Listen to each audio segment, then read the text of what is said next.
Now, if you guys like our live shows and you like our mailbags, then like today's video. Allows me to show the bosses, see, you guys do want this. This is the content that you guys care about and want to watch. Otherwise, if you guys don't want to watch it, there's no point in us doing it. That's boring for all parties involved. So like that video if you want more of these moving forward. From Gaming Wizard, are the Bucs the NFC South favorites? Yeah, I think so. After what we saw in Week 1, your pecking order probably goes Bucs, Saints, Falcons, Panthers. Sorry, Panthers fans, you know I'm right. Bucs are the defending champion. I thought they played very well against the Commanders. I loved what I saw out of Baker Mayfield, by the way. I like that. That offense was really fun with Liam Cohen. I hope that continues. The Commanders are not great talent on defense, so I think that's going to be an issue for them. But I like what I saw out of the Bucs. I think the Saints were impressive. I'm optimistic the Falcons can bounce back after Week 1, and Carolina's probably just going to be bad again. From Big Boy 03, should the Panthers blow it up and trade Bryce Young? So I'm going to go with no. And there's a couple reasons for that all kind of play into the same end game here. You don't have anybody on your roster right now that's going to be an actual long-term answer for you, right? It's Andy Dalton, and the practice squad quarterback is there even one? Looking at my depth chart. It's Jack Plummer. Okay, no. So the best path right now for Carolina is this. You give Bryce Young the entire season. And in fact, I would actually probably give him next year as well. And that sounds weird, but the worst case scenario is Bryce Young just is a bust. He's not good. And Carolina has 2 straight years of early draft picks. And what I don't want the Panthers to do, this team needs talent. They have traded away Brian Burns. They have traded away DJ Moore. And a bunch of draft assets and haven't really replenished its overall talent. What they should do, play out this season. Let's see how Bryce Young, if he gets better, awesome. If he doesn't, okay. Give him the 3 years. And say if it's still bad after year 3, what we're going to do in this upcoming draft is we're going to trade that pick. We're going to acquire the assets we lost trading up for Bryce Young, and then we'll reset for the 2026 draft class, which, maybe it's the Tennessee quarterback or the Oklahoma quarterback or Arch Manning or whoever it ends up being, whatever, and you can actually build a roster a little bit better and then drop your quarterback in. What I don't want to do is have the Panthers be bad, get the number 1 overall pick, spend it on Carson Beck or Shadur Sanders or Quinn Ewers or whatever, and then, the roster's still bad, and you flip Bryce Young for a 3rd or a 4th round pick. That's not, I don't think that's a good strategy, or maybe you get a 2nd if you're lucky with conditions or whatever. I would rather give Bryce Young time and build the roster around him in the meantime for him or the next guy. Long answer, I guess, but will Bryce Young be a bust? Y for yes, N for no. It's the pinned comment on today's show, so that ad comes on YouTube. Take advantage of it. Head down there and let me know. Brian Peterson, I think the Saints are going to keep rolling here and make the playoffs in your honest opinion. I think we will learn a hell of a lot more about the Saints in Week 2 on the road against the Dallas Cowboys than we did Week 1 against Carolina. I mean, the Saints did everything they wanted to on offense. To put it in perspective, blitz rates from Week 1. Let me make sure I'm reading off my proper stats here. Highest blitz rate in Week 1. That's last season. My bad. The Panthers blitzed opposing quarterbacks near the top of the NFL. Derek Carr was blitzed at a 44% rate. That was 3rd highest. Now, when you go to the pressures that he faced, Derek Carr was pressured a grand total of 4 times. That was dead last. So the Panthers brought pressure, they blitzed a bunch, and they never got home. When that happens, you are screwed on defense. You're just not going to have success. I do think their offense was way better. I think that the Clint Kubiak hire was a really good one for the Saints. I feel a lot better about them than maybe you did before Week 1. That's a blow, and how can I feel better? We'll know a lot more after Week 2. And maybe we'll swing way too far in one direction, back to the other, and then kind of settle in a little bit more. I think they will push for a playoff spot this year, though. Today's show is made possible by our good friends over at Prize Picks. They are America's #1 daily fantasy sports app, over 5 million active members. It is the easiest and most exciting way to play daily fantasy sports. What I love most about it, it's just you against the numbers. You're not battling against thousands of players, got to be top percentile, whatever. You just beat the numbers. And in September, they're giving you a freebie. You know, Caleb Williams was not good in week 1, but he got the half passing yard. That's all you needed. It's the freebie. A little college football Prize Pick slate for you, too, because it's fun. Why not? Travis Hunter, more than 91.5 receiving yards. I think that's going to be an explosive, high-scoring game. I don't think Colorado's defense is good enough. That's going to be a shootout, I suspect. Hunter will get involved. Quinn Ewers, a little bit more aggressive there against UTSA. He might throw for 300 in the first 3 quarters, but then it's Arch Manning time. So, download the Prize Picks app today. Use code CLNS and get $50 instantly when you play 5. That's code CLNS on Prize Picks to get $50 instantly when you play 5. You don't even need to win to receive that $50 bonus. It's guaranteed. Link will be in the comment section and the description of today's show. Omar's Burner. Any chance we see Trey Lance start at some point this year?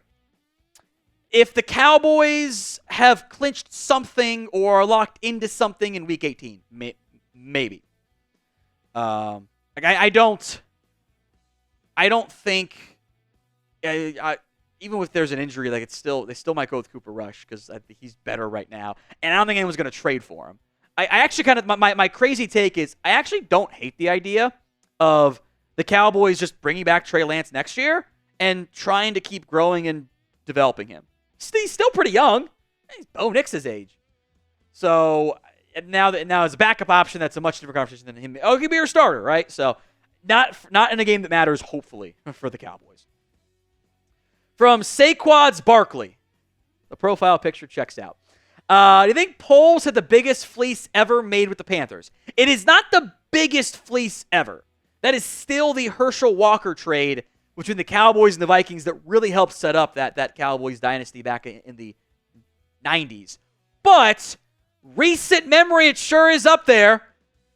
Caleb Williams and DJ Moore and picks for Bryce Young. Oh, boy. That was a no-brainer. I think, frankly, the real source of the Panthers' issues is ownership. Ownership meddles way too much in Carolina. They are impatient. They force the hands of things. They don't make the best hires in the front office, etc. It was a huge win for Chicago, no doubt about it, and hopefully sets up Chicago long-term. But I still think the Walker trade was bigger. From A-Train. Do you agree with Marshall? It's Marshall Green, I assume, our Giants host, that the Giants should bench Daniel Jones? Probably. Marshall makes a very good point. This isn't year 1 of Daniel Jones. This is year 6. We know who he is. We can't keep coming up with a different excuse every week of, was the right tackle, the left. The quarterback has been a constant. There have been times the supporting cast fails him, absolutely. But at some point, your quarterback has to elevate somebody around him. When was the last time Daniel Jones elevated a supporting cast member? I don't think that's ever really happened. And I think it's very clear the coaching staff does not trust him. The front office tried to trade up for Drake May. There is massive doubts about Daniel Jones. And at a certain point, like the Giants, is ownership going to say, you know what, you got to start winning games no matter what, or we're going to fire you? Brian Daboll's calling the plays. That is not a move made by a head coach that's confident in his job. It's just not. I don't think Drew Lock is going to be an actual answer either, but he might be able to give you some more explosive plays through the air. So what do you think? Should the Giants bench Daniel Jones? S, to keep starting him, give him more time. B, for its time, make the bench happen. Let me know in the comments. Stroud Prods, at the trade deadline, I think Fields will be on the board. Get these picks from the Giants, Raiders. So I think this goes not just for Fields, but any quarterback you'd want to trade for, whoever it ends up being. I think this fits. If that quarterback, but for Fields and Pittsburgh in particular, If Fields plays well enough to get a decent pick on a rental from the Giants or the Raiders, why would Pittsburgh trade him? At that point, like, Pittsburgh's going to want to keep him. They're like, no, he's our starter, right? Because, like, Pittsburgh, I honestly don't think Pittsburgh's going away from Justin Fields if they keep winning games and he keeps playing and he plays well. Like, it's just not how they operate. Like, it's really hard to bench a winning quarterback when the other guy is not established. This is not a Cooper Rush, Dak Prescott thing where Dak was established and Rush wasn't actually playing all that well in reality.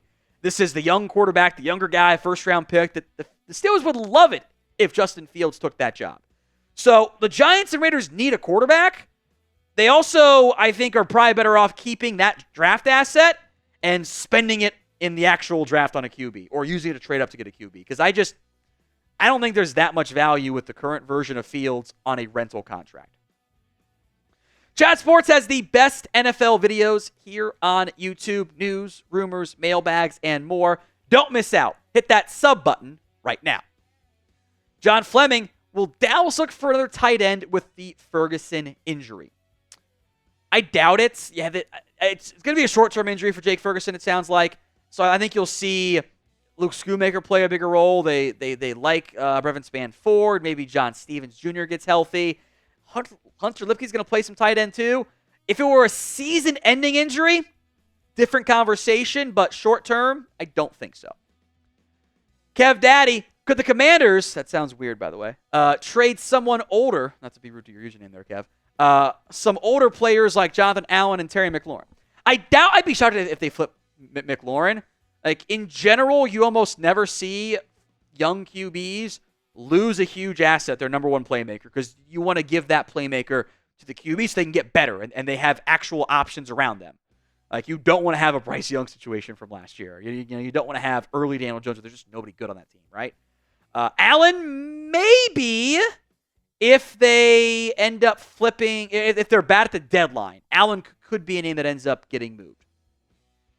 I want you guys to put your trade ideas for me, ideally good ones, in the comments section of today's show. Whatever trade ideas you've cooked up in the lab, drop them for me in the comments of today's show. Stroud Prides, what QBs do the Giants be signing or trading for? I don't think a big splashy quarterback move is going to happen like this season. That race kind of done been run already. Maybe, I mean, like, you can call about Ryan Tannehill. Does that move the needle for you? That doesn't make you a playoff team. So at that point, what's kind of the benefits from an organizational philosophy? You're better off, maybe if he wins you 2 extra games and he wins 6, you're actually better off winning 4 at that point. So I think off season, everything's on the table. You're probably going to try to draft somebody would be my guess. But I think short term, got to let it ride with Daniel Jones and Drew Lock, and hell, maybe put Tommy DeVito back in there just for the fan base and the memes. Brian Pearson, who is the first coach, it's the last one by the way, to get fired this year in your opinion?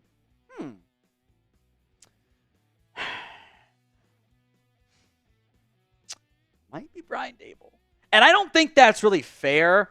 I think he's kind of gotten screwed by the quarterback situation, but there was some issues there between Brian Dable and Wink Martindale that I think certainly raised some red flags.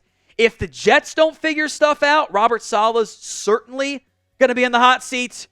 I have a very tough time seeing the Raiders firing Antonio Pierce after 1 year. Like, that's so much money sunk into fired coaches in a short time frame. Just seems highly unlikely. I actually don't think you can fire Kevin Stefanski. I think he's too good of a coach. Doug Peterson in Jacksonville, he refuses to let anyone but Press Taylor call the plays, and that's not a good idea as far as I'm concerned. If the Eagles or Cowboys fall apart, those teams stand out as possibilities. Beyond that, if the Saints fall apart, Dennis Allen is very much on the hot seat. But there's a lot of turnover last year. Might not be as much this season.